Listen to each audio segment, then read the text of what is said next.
Thanks so much for tuning in to Reversing Climate Change. I'm the host, Ross Kenyon. We have two sponsors right now, Rainbow and Philip Lee LLP. If you give me a couple minutes, I'll tell you about why they are very relevant to your interests. So listen up. If you follow me on Substack or LinkedIn, you've probably seen me write for Rainbow recently. They have a very idiosyncratic approach to how science is commercialized and how engineering works within carbon removal.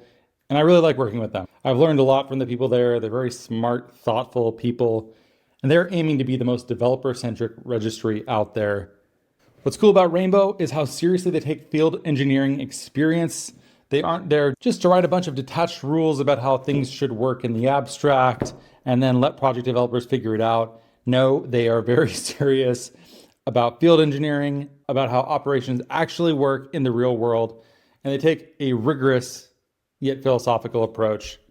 I'll link to those articles in the show notes in the sponsors section. You should check them out because it will give you a very good idea of why I think Rainbow is a very cool company and one that you should consider doing business with. If you are a project developer and you're thinking about which registry to use for your next project, you should absolutely take a meeting with Rainbow and see if there's a fit there.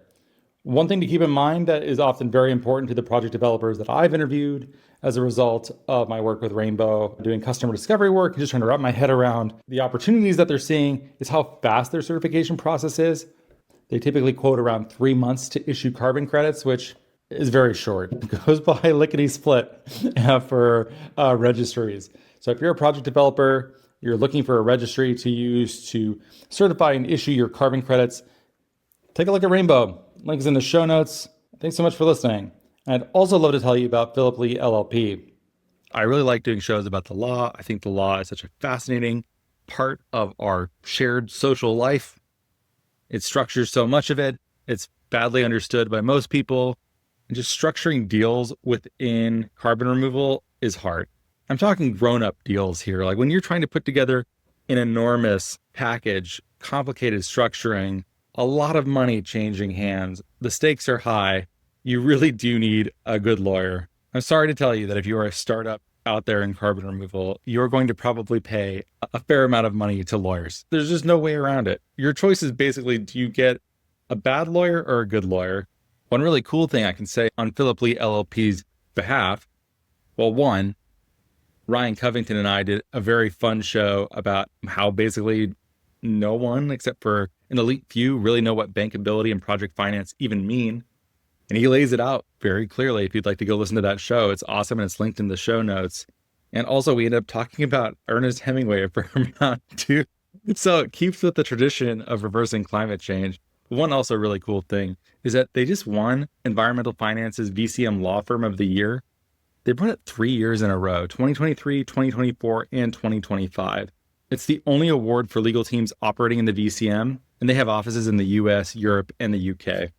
You should check out Philip Lee LLP. Thank you from the bottom of my heart for listening to this, and thank you to our sponsors. You really make this so that it's something that in a busy life with lots of competing priorities, I'm able to keep coming back and making more reversing climate change. Thanks so much for what you do. And now, here is the show.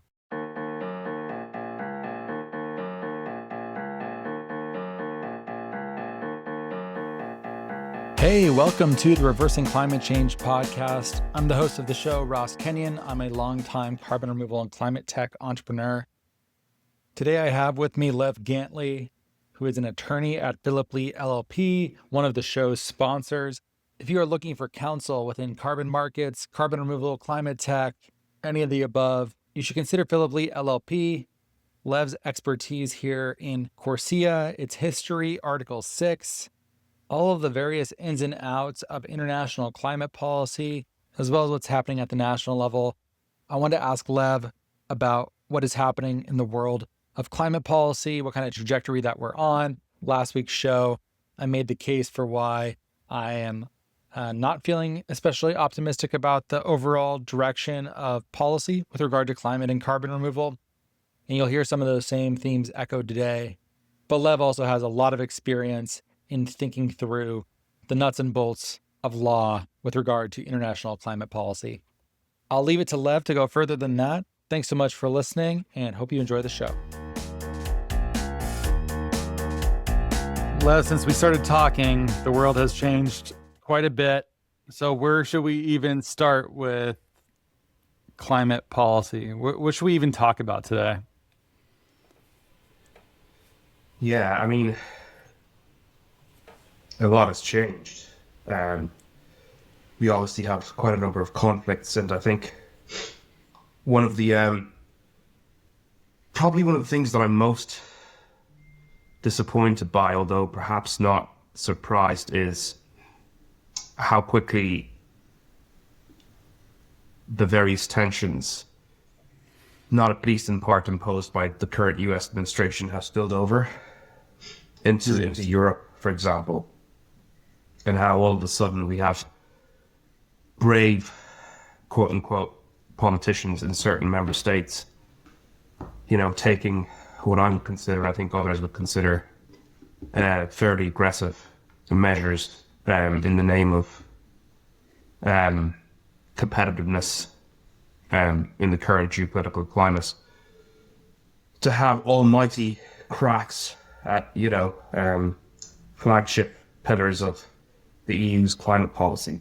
I mean, that's one of the knock-on consequences that, I'm sort of sensing in my bones in the climate world over the past few months, maybe 2 months.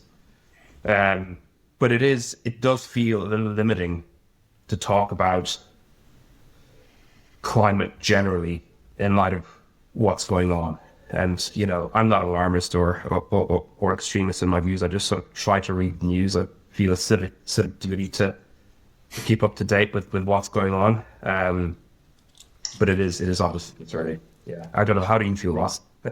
What should we talk about? I mean, there's some good news that we can get into. Yeah.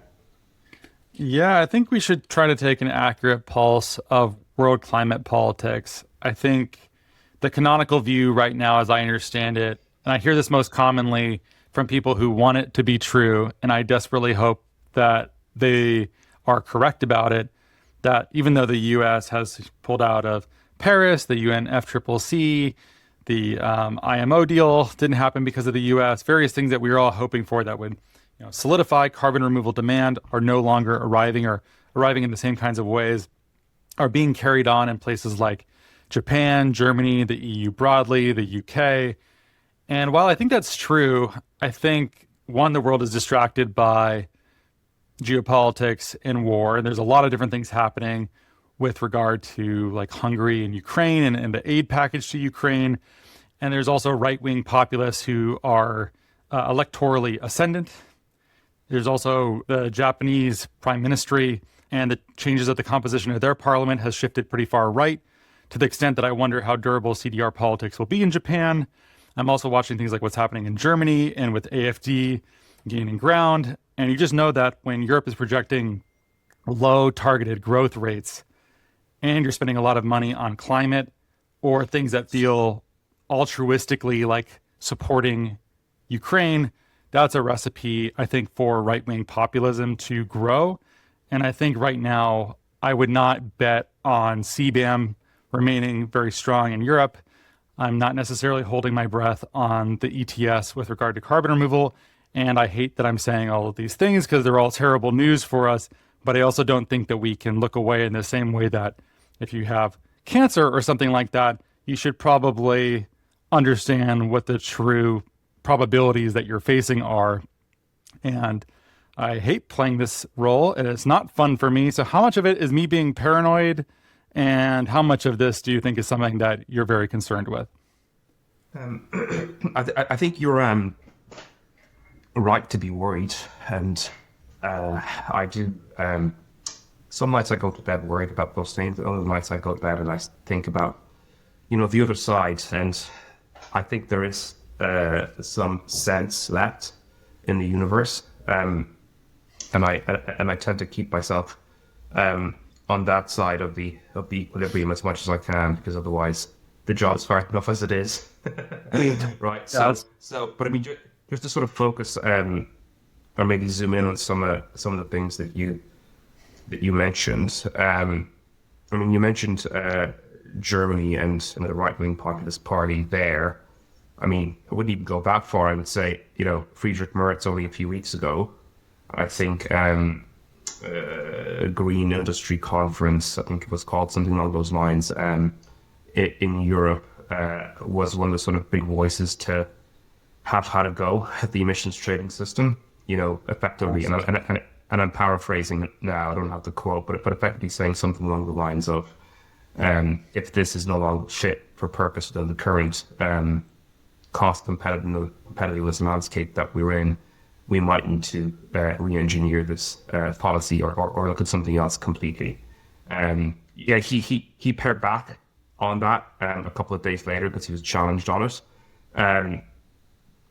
But there have been, Giorgia Meloni, there's a new energy policy coming out in Italy as well, effectively trying to circumvent the emissions allowances that power producers in Italy would have to buy and retire. Question mark around whether or not that kind of unilateral move by Italy would be challengeable under EU law if they actually go ahead with it. I think there's been noises around how do we appease some of these utterances that are coming out against the ETS, and the sort of obvious candidates for how to do that are things like lowering what they call the linear reductions factor, and extending out the dates by which there will be a complete phase out of free allowances. And they're not, and what's been suggested, to be fair, isn't drastic either. So for example, the linear reduction factor at the moment, I think, is 4.3%, and it goes up to 4.4%, I believe, in 2028, which leads us to zero allowances in circulation in 2039. So that's, just to be clear, that's the rate at which the overall volume of allowances that are issued on an annual basis reduces. And so the suggestion by a guy called Peter Lise, who's one of the sort of big thinkers in the bureaucracy around how all this should work, the suggestion from him was to reduce that down from 4.3% to 3.4%, which would mean that we would get to zero, I believe, sometime in the early 2040s instead of being 20.2 or 20.3 instead of 2039. So it's not a drastic difference. And so that's some sense coming through there. Like the other big point around this, Ross, is how they will deal with this wonderful word that they like to call flexibilities, right? Flexibilities within the pillars of EU climate policy. We have flexibility. So there's three big things that you probably know that hold up Europe's climate targets. It's the emission trading system, the effort sharing regulation, and the LULUCF regulation. Each of those has got flexibilities. And there are questions around, and it's actually, well, interestingly, from a CDR perspective, there are, and actually from an international market perspective, there are two big consultations out at the moment. They were released, I think, 2 or 3 weeks ago. And the consultation period runs through I think it's end of May, or middle of May, something like that. The first has got to do with the integration of, I guess, projects occurring under the carbon removal certification framework with CORSIA and how that should happen, right? And I'll come back to that in a second. And the second one is around how should the integration, you might have seen that actually last week they finalized effectively, it hasn't been gazetted or published in the European Journal yet, but it will be. That's the last formal step. But the amendment to the European climate law is definitively finally approved. And that climate law sets the European target for 2040, which is 90% reductions against, by 2040, against 1990 levels of emissions. And within that, they make a specific reference to integration of up to 5%, or the achievement of up to 5% of that target through the use of international credits under the Paris Agreement. Now, mechanically and from a quality perspective, etc., how exactly that will work remains to be seen. But the second consultation that I mentioned is around questions about how that will work and what the different options are. So the two public consultations are really worth reading and really worth responding to for anyone who cares about keeping Europe's climate goals on track. They're really important. I'll pause there, but I can get into some detail around those things. Well, I'd be curious to know, did you put a letter in on behalf of Philip Lee LLP or yourself or for clients, or do you actually weigh in on those matters? Do you try to put out a perspective? We need to be careful from a lobbying perspective because we are a regulated law firm, so we are registered with the appropriate EU authorities as an entity that could engage in certain lobbying activities. So we'd have to make disclosures around exactly what we're doing. So I haven't planned on doing that. IATA, the International Emissions Trading Association, that we are a member of, are submitting responses, and we are feeding into what they're saying. That's for sure. Yeah. The really interesting thing, Ross, is that little old Ireland, where I'm based and where the firm's headquarters is, holds the presidency of the Council of the European in the second half of this year. Right, exactly the point in time where, arguably the greatest set of revisions to the ETS will be on the table. So one of the things that we may end up doing, and I suspect we will do it, TEC is submitting some sort of document to ministers here just to lay out the lay of the land in different directions in which things might go. Around the ETS, around the integration of CDR activities, not just in Ireland, but then I guess in Europe more generally. And interestingly, in relation to the big question would be around that. One of the biggest questions, arguably, around this update to the ETS is as it applies to the carbon offsetting reduction system for international aviation, which is CORSIA, right? That is, if they do what some NGOs are lobbying them to do, it would be a grenade. Be a grenade into the overall trade geopolitical dynamic that we're currently living through. Because oh yeah, finish your thought. I'm sorry. No. I mean, you can. I'll pause. I can get into that if you like. Yeah, I mean, there's so many different parts of the political framework here to dive into, and CORSIA is obviously a big one that people look forward to. It has less for carbon removal people, I think, just because the types of credits that qualify for CORSIA, I think, are so much cheaper than carbon removal. There's probably changes here I'm not really aware of that you can fill the audience and myself in on. But is CORSIA something that is good for carbon removal if it survives intact? And is it likely to survive intact? Will it also face political pressure as the biting time comes to bear? Well, I'll take the rest of the episode, I think. So, yeah. 40-minute lecture. No, I'm happy to. I'm happy to give it. I'm happy to give it a go and keep it as succinct as I can.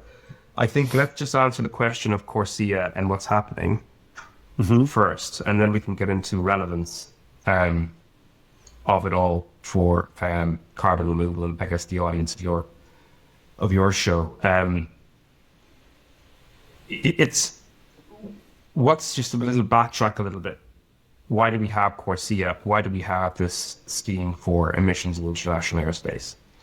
Well, we have it because back in the days when the EU was bold in that galaxy far, far away that we no longer live in, the EU set up the emissions trading system back in 2005. In 2008, I think it updated this to include a requirement on carriers, so on airlines, to retire emissions allowances, right?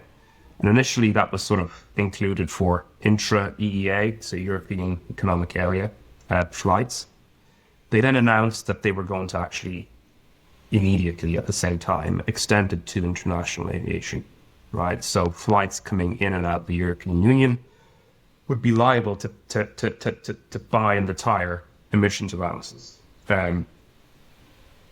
to effectively allow them to emissions amounts is what they are. They're carbon credits that they're licenses to pollute rather than project-based credits representing reductions in or removal. So they would be required to buy these licenses to pollute for their international routes.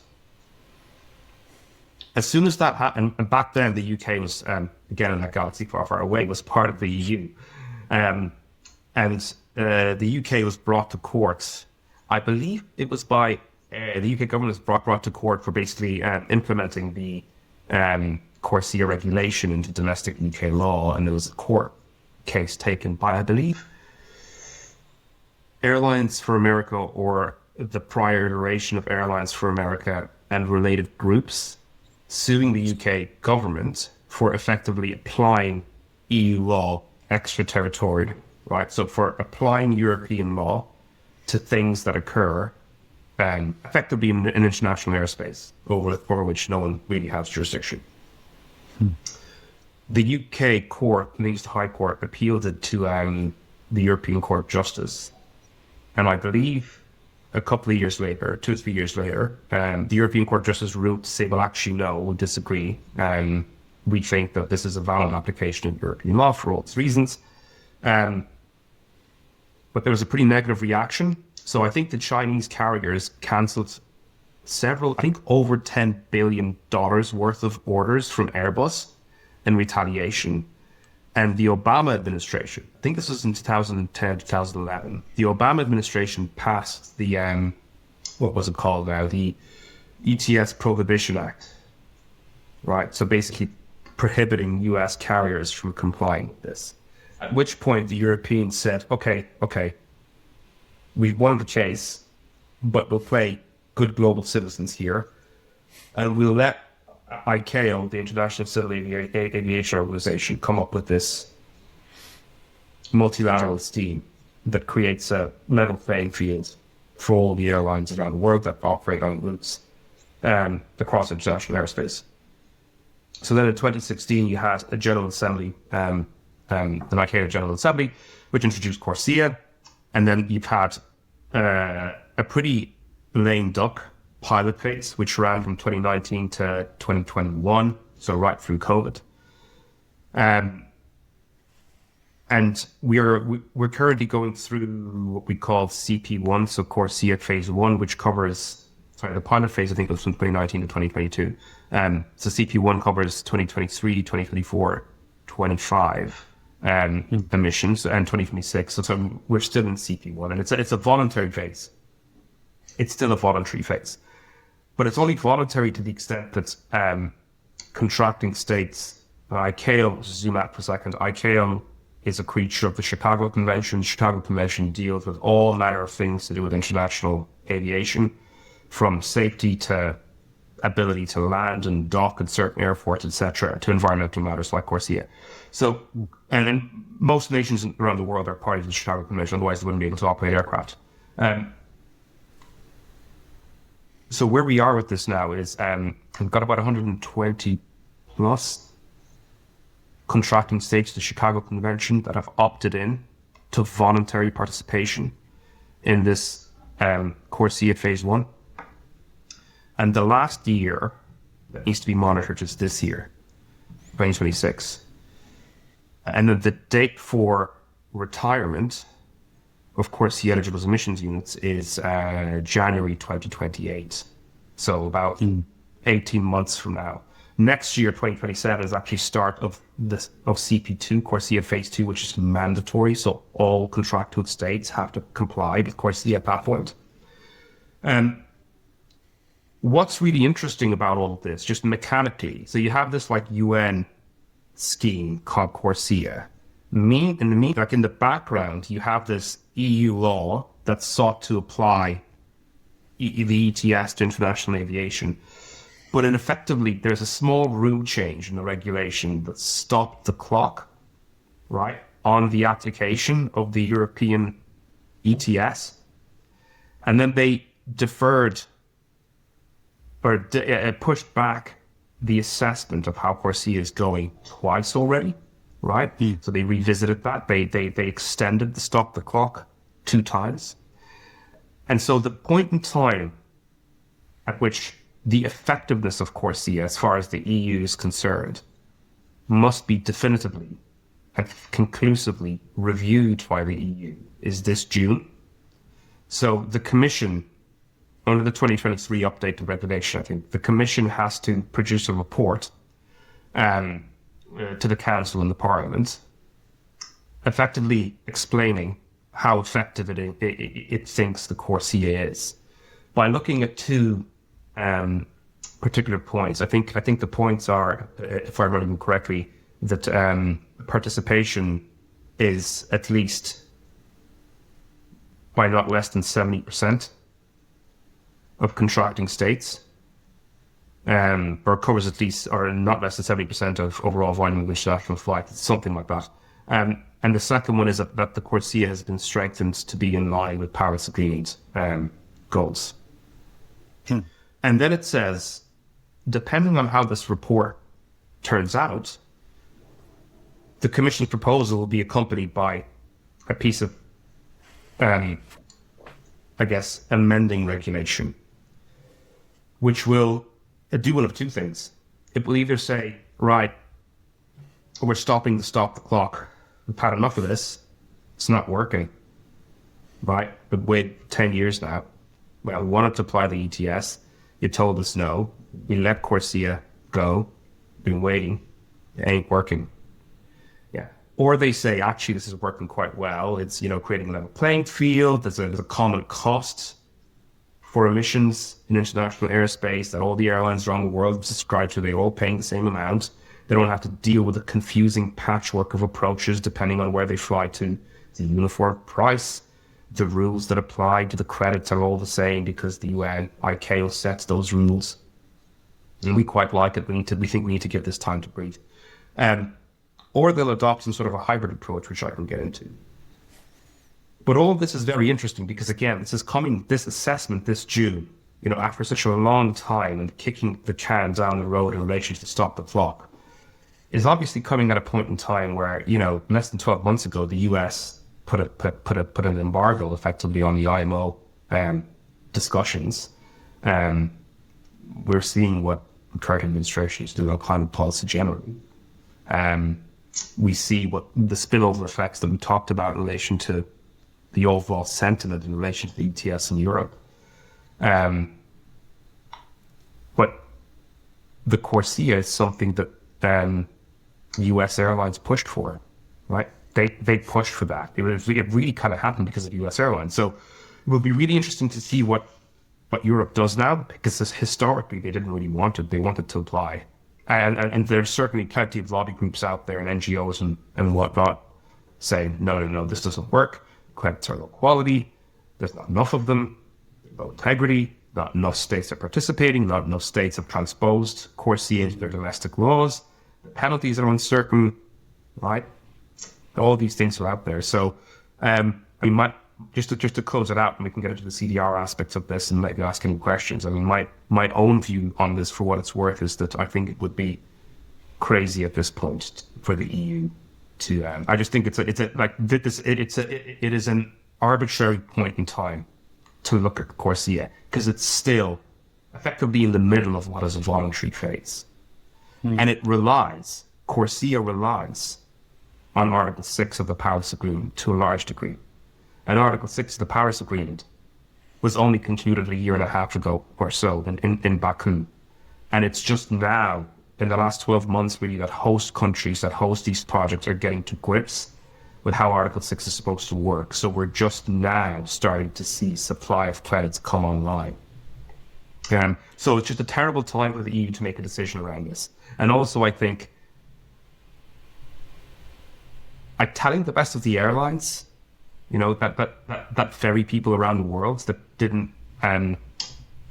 couldn't necessarily afford to travel until relatively recently, that they have to pay the price that we pay here in Europe, it doesn't strike me as particularly equitable, right? And it kind of ignores, which the EU tends to do anyway, actually, to the EU's fault to some degree, this principle of common differentiating responsibility that we have enshrined in UNFCCC and all the treaties that follow this. right? So I'll pause there, but I'm not to ask questions, but we can get into the CDR, why this is relevant, potentially very interesting for CDR down the line if it survives. And I think on balance sense is going to prevail here, and I think they're going to some version of it will be maintained in Europe. Okay. I hope so.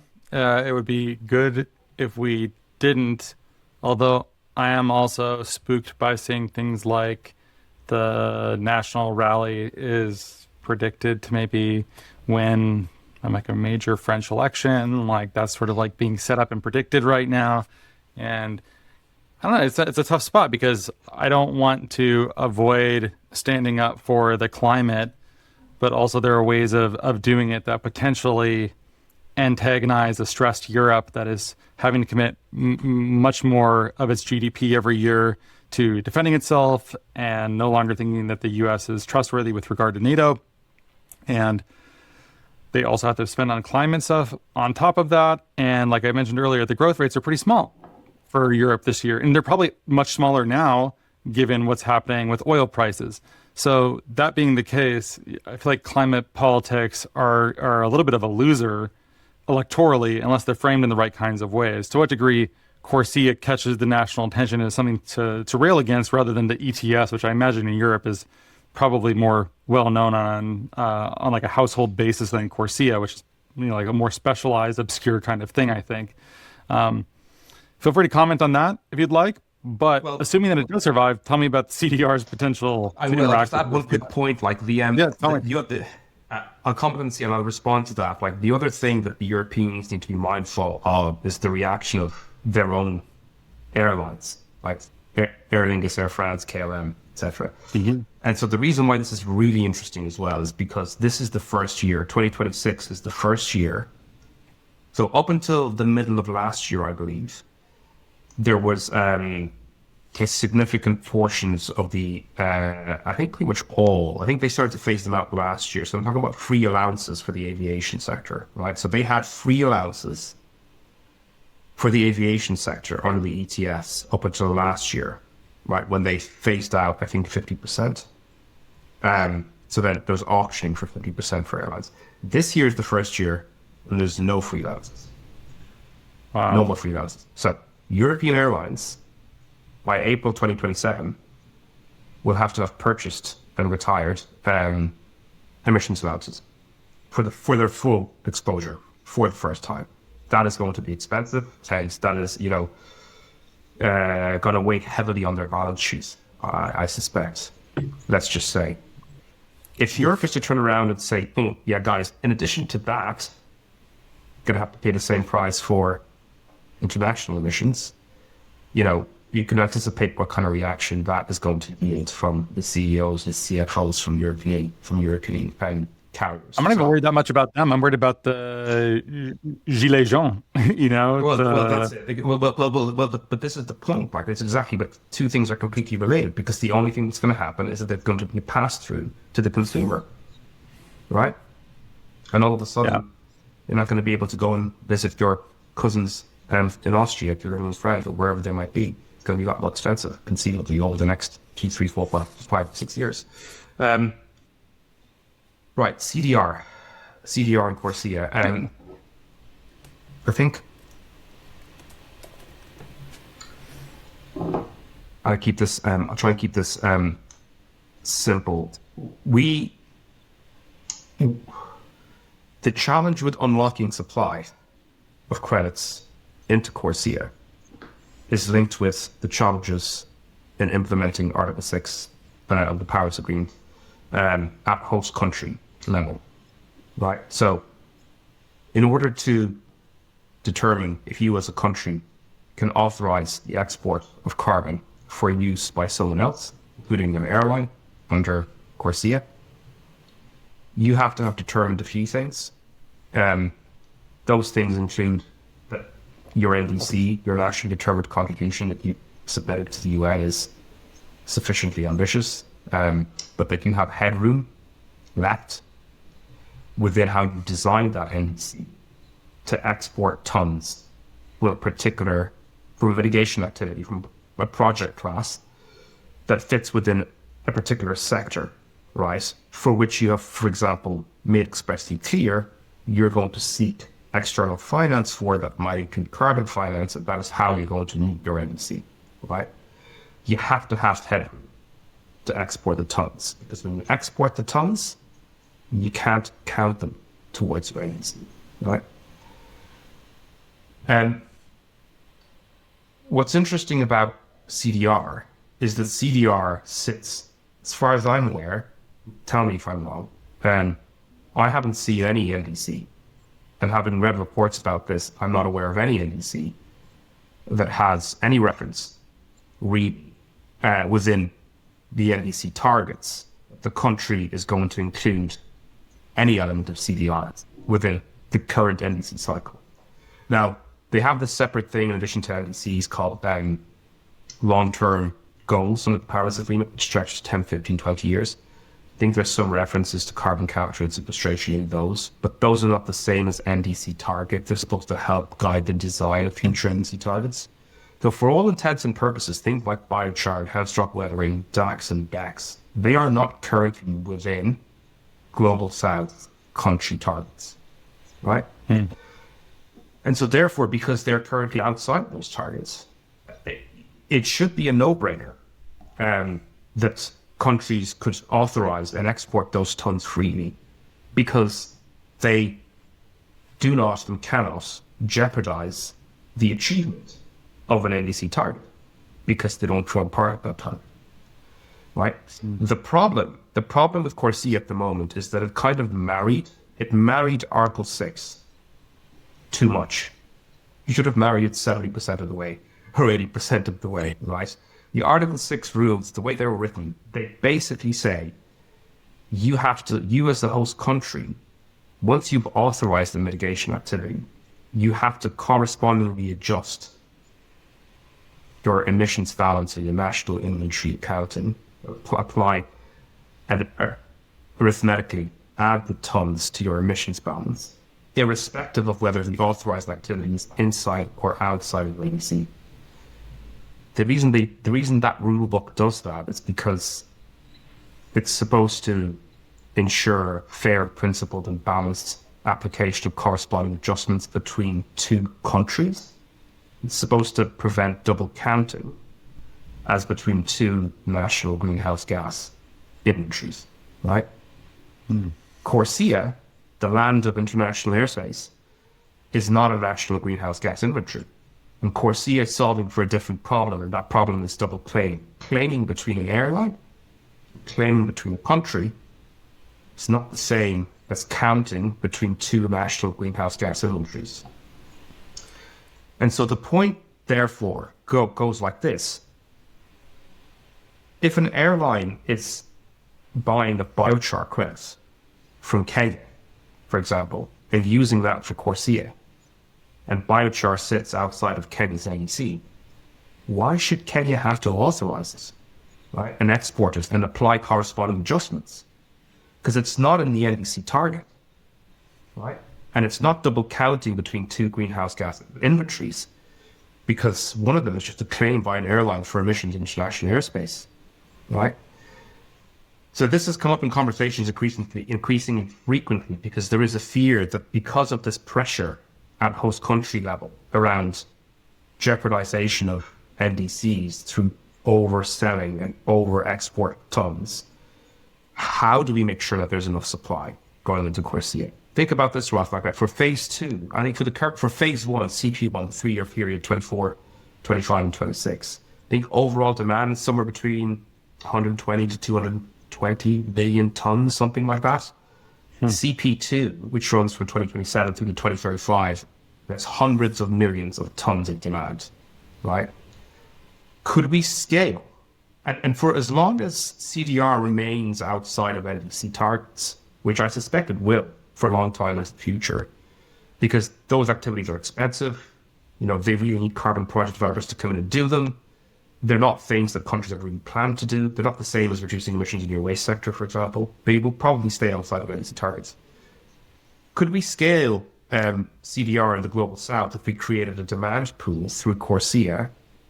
If there was a rule change from ICAO that said, actually, for a narrow category of activity types that sit outside of NDC targets. That's called a novel CDR. We don't need to see authorizations because there is no fear of double claiming, right? No fear of double count because the countries are counting it because they're outside the target. You could unlock quite a significant demand there, like, and help a lot of these activities scale over the next 10-year period.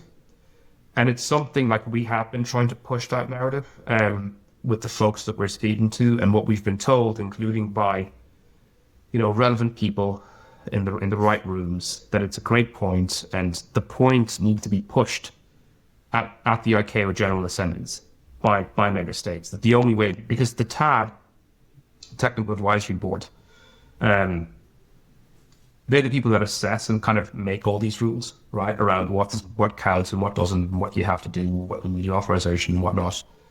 They take direction from contracting states, effectively the Chicago Convention, and those directions are given in the General Assemblies. Part of the problem, though, of course, is that you have along the aviation ministers and transport ministers showing up at the ICAO General Assembly, not the climate ministries, right? So these ministries need to start talking to each other if we want to unlock the supply. If we could just cut the cord here and say, don't need authorizations, Article 6 doesn't matter for novel CDR pathways, right? Now, you're still going to get into a pricing debate, right? You're still talking at the moment of $100, $150 maybe for biochar in Kenya versus 20, 30 for a clean cooking ton. But think of it this way, right? If Article 6 works, the availability of lower hanging fruit mitigation should disappear, because NDC is supposed to ratchet up an ambition. You keep all the low hanging fruit for yourself, and you export higher hanging, more ambitious fruit, right? That you can't afford to pay for yourself.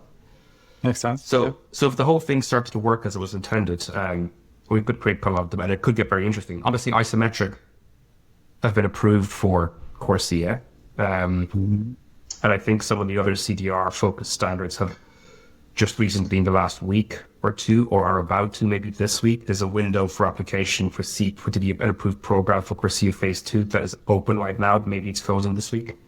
But I know there's a few of the CDR-focused standards that are submitting applications. Sorry, I'll pause there. I realize I talked quite a bit. It's okay. No, it's very useful information to understand. I think a lot of people know these terms, but how they interact and the potential overlaps and potential gaps they might fit into are obscure. So thanks for clarifying that. Are there places where you are seeing good, durable policy support for carbon removal right now?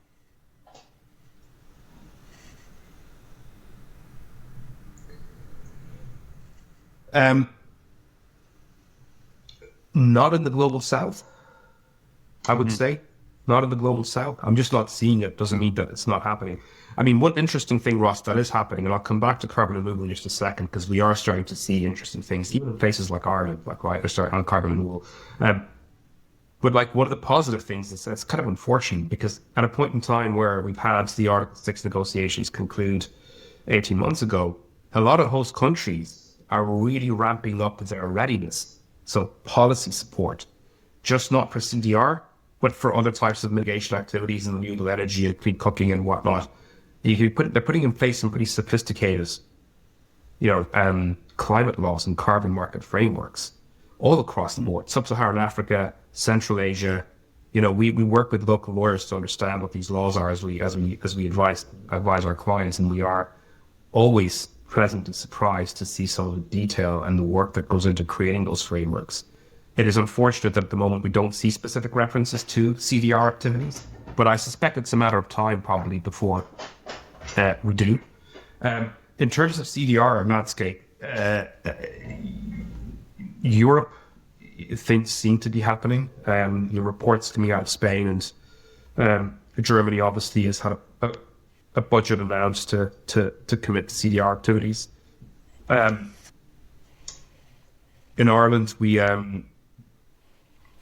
had good conversations with several government departments now around potentially creating a framework here for carbon farming. There's a real focus on biochar here as well.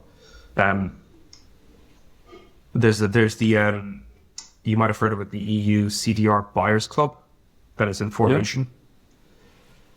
Remains to be seen what that looks like and who the members of this club are, whether it's private corporates or member states or government departments or a combination. But,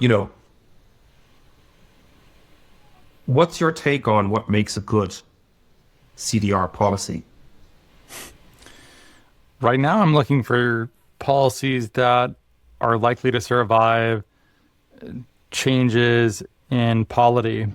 And it's, depending on which political party is in office in different countries that previously supported carbon removal, I'm wondering if that's changing.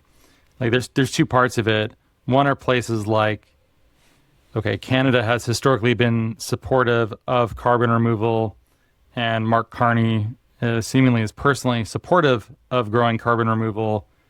But Canada is also facing very high cost of living and spending much more on their military and is trying to cut trade deals around the world, and their economy is going through structural changes. And to what degree is climate policy going to remain a priority in Canadian politics, especially noting that the Liberal Party only won the prime ministry because of Trump's 51st state talk.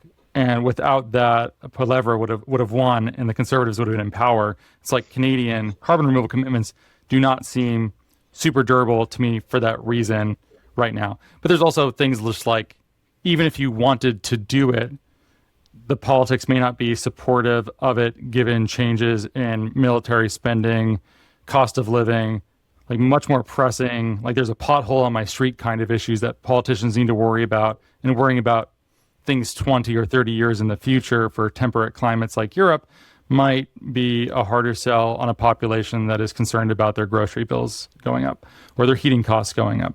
So I'm trying to find places where carbon removal has policy that is life enhancing, cost reducing, or just like something else that has a durable political coalition around it that is not an easy target, where I feel like things like the ETS are kind of easy targets to poke at and be like, yeah, why are we doing this? If the US isn't doing this, why are we bothering to do it? We have low growth rates and a population that's going to throw us out of power if we don't sort of be realistic about what it costs to live in Europe right now. What is going to survive dynamics like those? Super interesting. I mean, my high level, not very sophisticated take on carbon removal policy in places like Canada and the US over the last couple of years is that it's been quite big carrots in terms of tax incentives and grants and things like that, right? Mm-hmm. And that's all great stuff because it allows, people to innovate. It allows technologists to investigate and perhaps small-scale pilot projects to be launched to test things. And that's great. We need that. Absolutely. But in terms of durability, for lack of a better term, and I don't mean it in the context of story. I know. I need to choose a better word for this, for what I'm trying to say here. Exactly. Yeah. In terms of how do we ensure, a concerted How about stickiness? Piece of policy, a sticking piece of policy that hangs around and that people like, that requires people to buy. My question is always, am I getting clients, doing interesting things several times, for a month? Wow. And I always ask them, I always say, this is brilliant, clients are great, love it, love to help them. And I'm not here to give you business advice, I'm just a lawyer, but who's going to buy this? Right? This is great, but who's going to buy it? Who's going to buy the tons? This is really expensive, right? I want you guys to succeed, but who's buying? Who's buying this year? Who's buying 5? Who's buying 20 years from now? Where are you doing this, right? Yeah. And so this is all about how do we create demand, mandatory compliance-based demand, either on polluters or government departments, right? So one of the things that we're thinking about for Ireland, for example, is the effort sharing regulation and CF regulation. And Ireland's not the only member state, right? A lot of them are behind. Spain, France, Germany, most member states are behind. And they'll have to pay, if they don't hit their targets, they'll have to pay billions of euros in fines to the EU. I think in Ireland, the rate is somewhere between 4 to 20 billion euros in fine. There's some questions around it. They go from one pocket into the other, and they come back around in a different way. Question marks around the merits of those fines. But that's what's being talked about. And so how do we actually help Ireland meet its climate targets? It's effort sharing regulation, which covers things like waste, agriculture, transport, things that are not in the ETS, right? And then the land use changing forestry sector, right? A lot of farms in Ireland, right? There's a lot of grazing going on and whatnot, dairy production, beef, etc. If we wrote a policy that required, for example, farmers to implement biochar, well, not necessarily even, but buy biochar that's been produced and then spread it across their land, that enhances soil fertility and sequestration in the land. Could the government, for example, pay for that, right? And that would allow, effectively act as a subsidy to farmers. It needs to be thought through in a bit more detail. And government, we might end up supporting government and helping to map this out, but using levers that don't agitate folks that are struggling already, like the margins that these people make are already quite tight, and that's the case with the Gilets jaunes as well, right? That's why there's always rows on the verge of that combustibility. We're asking people to decarbonize, that people are just trying to make ends meet. So we have to make it palatable, right? So who's going to buy? Like, is Ireland going to legislate for corporates that are polluting or that have got their headquarters in Ireland for the rest of Europe to buy these tons, or incentivize them to participate voluntarily? Or is the Irish, Department for Agriculture, Department for Climate Change, going to buy these tons and count them in Ireland's national ledger that sits within the EU targets, right? Because otherwise we're going to have to pay a fine. We either do some good stuff, help farmers decarbonize, or help farmers remove emissions through biochar or other means, regenerative agriculture, or we pay fines, right? So we have to be smart about how we do this. And then, the integration into the ETS, that's the other piece, right? So we talked earlier about reducing the, Lisa talking about reducing the linear reduction factor to 3.4% and pushing out the date for availability of free allocation allowances. And there's obviously talk of introducing BACs and BECs into the ETS because they're obsessed with, a million years. Yeah. Like for like. Have a biochar. Well, ETS delay might be a really smart example of this, just for surviving the political moment where, okay, it's no longer an urgent political issue because the biting point is farther away. The next election cycle can deal with this instead. That might give some breathing room. Even though it's painful, like losing years to this, the curve just gets steeper and steeper and it doesn't feel great. I like the suggestion for farm inputs. And I was trying to think too if the politics are different in Ireland around this, where, like, for instance, did you follow the attempts to limit liability for glyphosate with regard to Bayer and the interaction with the Trump administration? Did you see any of this? Are you too busy being a lawyer? A lot of my night time is consumed by following what's happening in the US, but there's a cap on that, Ross. Yeah. But do educate me. Well, there's just an attempt where, I guess the best way to put it is that there's a lot of tension between the MAGA and MAHA parts of the Republican Party right now. So the Make America Healthy Again, Robert F. Kennedy crew, obviously no great fan of pesticides, would like things to be more regenerative, less toxic, and there's room for biochar in there for sure. And I think that's like a really cool crossover point that could be bipartisan in a way that everyone could pretty much like. Bayer trying to limit their liability for the never-ending onslaught of glyphosate lawsuits that they face, where they have billions in payouts over and over. And it's like, please cap our liability so we stop having to pay out forever for these cancer cases, the like glyphosate side of that is winning, and the Maha side is sort of just like, okay, well, guess this is like a betrayal for them. Where for the election process, it was like probably a really smart pick to make him the Health and Human Services head. But as it goes on, you realize like that commitment was probably not equally shared across the administration. And so I'm wondering if the politics are different. Like, okay, everyone in America likes Kerrygold butter. I would love to have Kerrygold that had a sweet made with biochar tag on the box. That would be wonderful. The ag inputs industry is also just super powerful. There's not that many of these large agribusinesses, and they have a lot of power in Washington.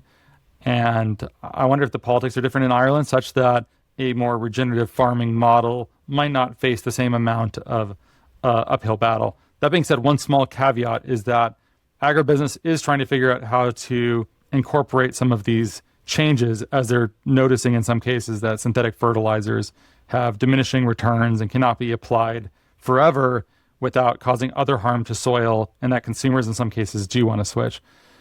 But also, all this cuts against cost of living stuff too. Like, people just care a lot less about the sweet little biochar logo on the Kerrygold box when feeding your family is hard, and $100 of groceries is a single bag when it used to be 4 bags several years ago. So maybe none of this matters as long as the bread and butter issues at the kitchen table are top of mind for so many. They are. Thanks, Ross, for that.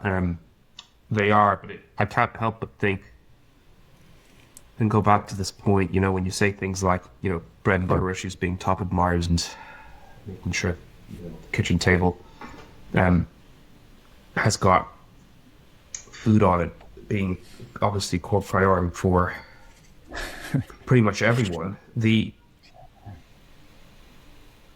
Are we living in a parallel universe? Like, that's the question. Like, I know you do. I mean, I know I do. It seems to me like you do spend most of your time thinking about what the scientist says. Right? What the scientists say. The scientists say we need to have removals.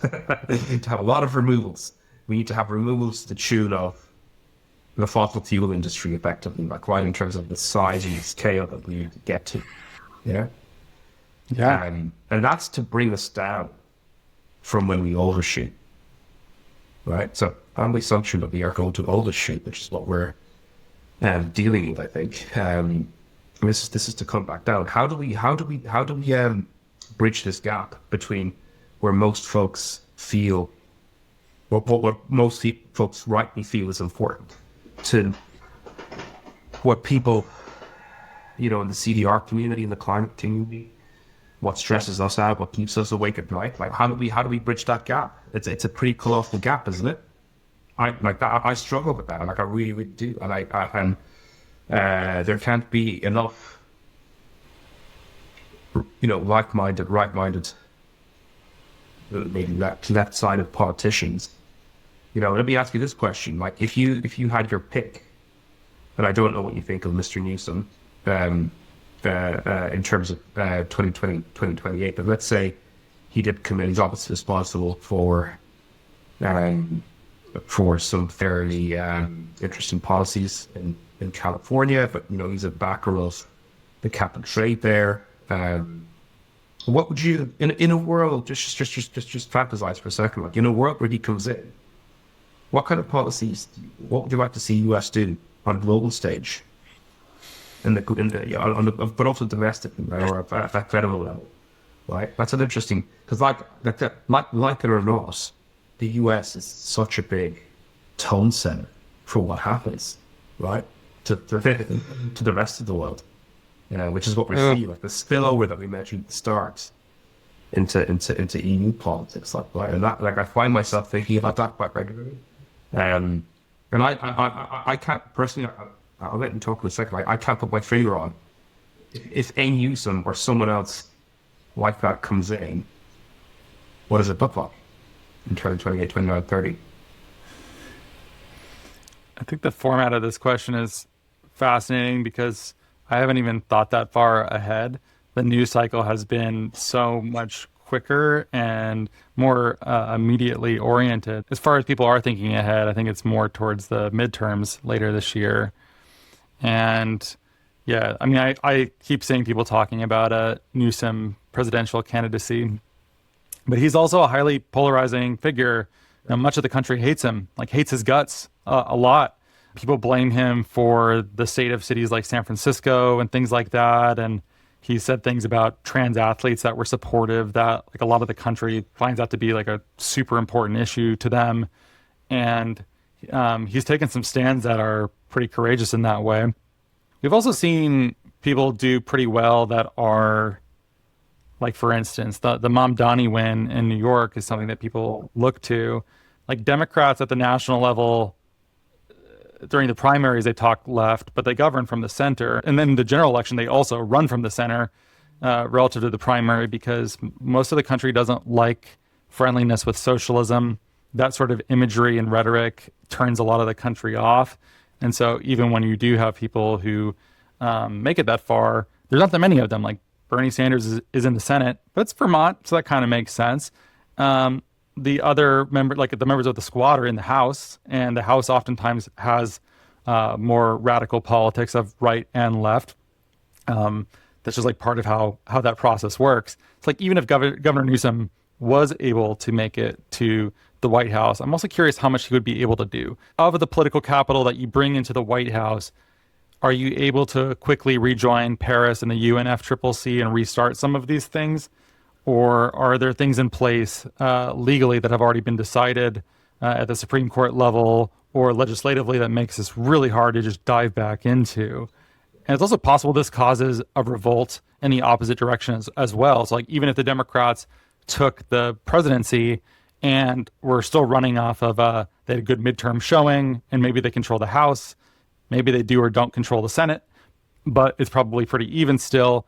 And if that were to happen, very famously, presidents come into office with a majority in the House. Midterms usually slap them back pretty good too. So it's possible that Newsom would overextend and then lose control of Congress, and that would stymie things in the same way that we're all expecting that to happen with Trump, unless his voter ID stuff passes, in which case one expects like the Democrats not to sweep the midterms.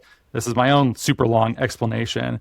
So I don't even think that far ahead. Even if you did have a committed U.S. president enter the presidency, are they able to easily rejoin climate multilateralism, UN climate politics? Like, can they rejoin these agreements, or how would that even work? I mean, I'll caveat this by saying I'm not a U.S. lawyer or a U.S. constitutional lawyer, right? So these are really sort of technical. And neither am I, and I just talk, man. You're allowed. It's a podcast. I know that. Yeah, I know that. And look, I think there's some pretty qualified professors from Stanford and other places that have written articles about this already, I believe. Oh, yeah.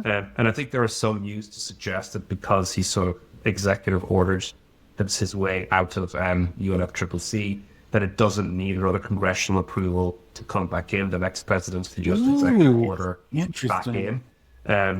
Same apparently with Paris. But it's, what is being party to the Paris Agreement? Like, what is that about, right? And I think the most important thing about it is, like, and why does it matter? Why does it matter if the U.S. is party to the UNFCCC or the Paris Agreement, right? I think with the Paris Agreement, it matters because the U.S. is first or second largest polluter globally in terms of emissions. And what does the Paris Agreement do? Well, in theory, it brings together the emissions of over 190 countries and all of their measures. And then you start bean counting to figure out what are our global emissions and what are our global targets, and how much do we need to enhance those targets by every 5 years to hit the Paris temperature goals.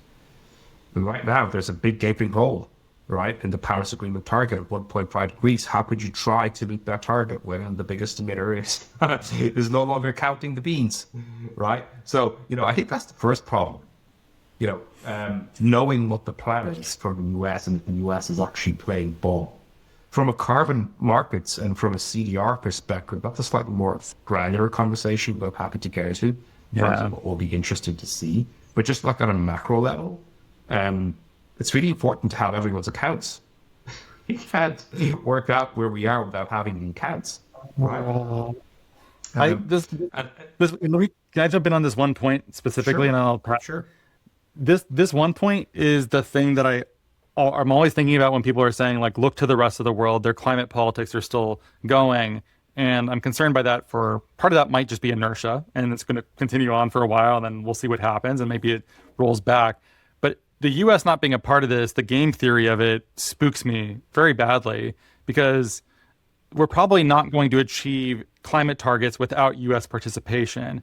And the politics of countries that are still participating in climate politics, voters are going to be smart enough to be like, if the U.S. isn't doing this, and they are the world leader and one of the biggest polluters, we're probably not going to hit our targets. So why are we spending a bunch of our tax dollars on something that is not going to ultimately stop this thing if we don't have full buy-in? It like inverted the politics. So like when the world was broadly committed to climate politics, countries that were holdouts could, everyone could wag their fingers at them and say like, we're already all doing this, like you should join us. And the momentum is on that side, but the momentum switches without the US in it, where it's like the voters are saying, why are we still doing this if the US, we're not going to hit the target, so why are we spending the money on it?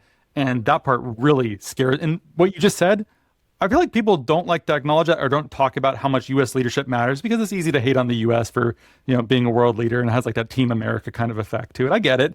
But also, like, if you don't have that and like the world leader, almost indisputably, who knows how long that will continue on for at the pace that we're going. But like having the world leader be like, this is not a thing, it's a scam, and we're not doing it anymore, that is extremely disruptive everywhere. And even if inertia hasn't caught up yet, it's still very disruptive.